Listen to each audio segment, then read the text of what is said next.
I have always believed that there was a logical explanation for everything. I'm studying nursing, science, anatomy, things that make sense. However, I've never believed in the supernatural. Ghost stories were just that story. So when my mother gave me a porcelain doll, she picked up at an old estate sale. I didn't think much of it. I smiled and thanked her. The previous owner told her it was one of a kind collectible and very much rare, but she needs to get rid of it because she's getting old and has no use for it. What more could you ask for? It wasn't cute, not exactly. Its glass eye look too human. There was a small vintage tag tied to its wrist, stitched with the name Annarose. I placed it on a chair by my bed out of politeness, and I never planned to touch it again. The first time I noticed something was wrong, I dismissed it. The doll was in the same chair where I kept it, but when I came back, it was on the floor, sitting upright, head turned toward the door, like it had been waiting for me. My roommate, Lily, swore she hadn't touched. I believe her, she doesn't joke about things like that. Still, I laughed it off. Then, one night, we found a note. It was a torn piece of yellow paper, placed neatly just inside my bedroom door. The handwriting was shaky, like the writer's hand would stop trembling. On the note it said, "Help me." We didn't own that kind of paper. Neither of us wrote like that. Something in the room felt colder after that. I felt something settle in my chest, but I kept telling myself there had to be an explanation. Every night after, I would wake at 3:07 a.m., not 3, not 3:05, 3:07. My phone would light up with the time, almost like something wanted me to see it. The air felt heavy, like the moment before someone screamed.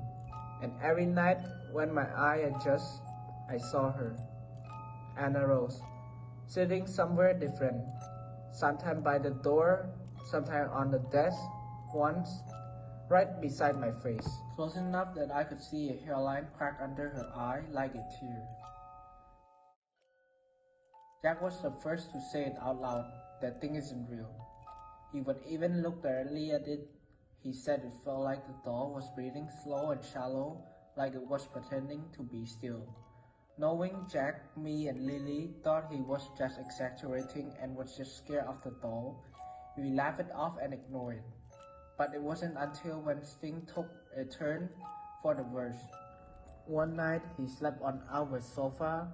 Around 3 in the morning, he slammed on my bedroom door, panic, shaking. We opened it, and there was 3 long scratches across his chest.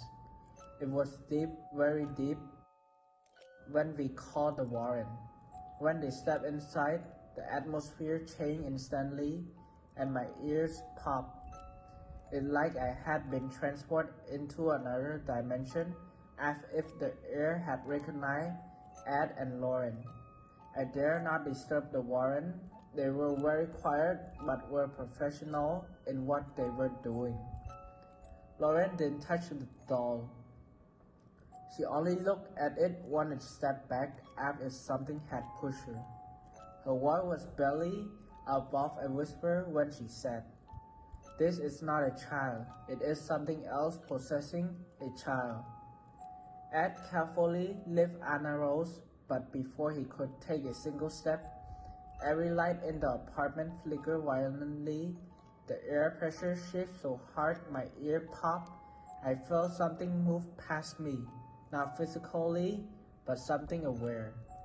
And in that moment, I swear on everything I had ever loved, the doll mouth moved. I felt something move past me, not touch, just pass through. And I swear she smiled. They sealed her away in the artifact room inside their home, along with many other objects and trinkets. Who know what kind of story are behind those other artifacts? The doll was kept in a blessed glass box guard with a holy protection by a priest who would visit her daily in order to keep it cleansed of the plague. They told me not to speak her name again. Since then, I took it very seriously. I still wake up 3:07 a.m. every night, and sometimes I think she still remembers me.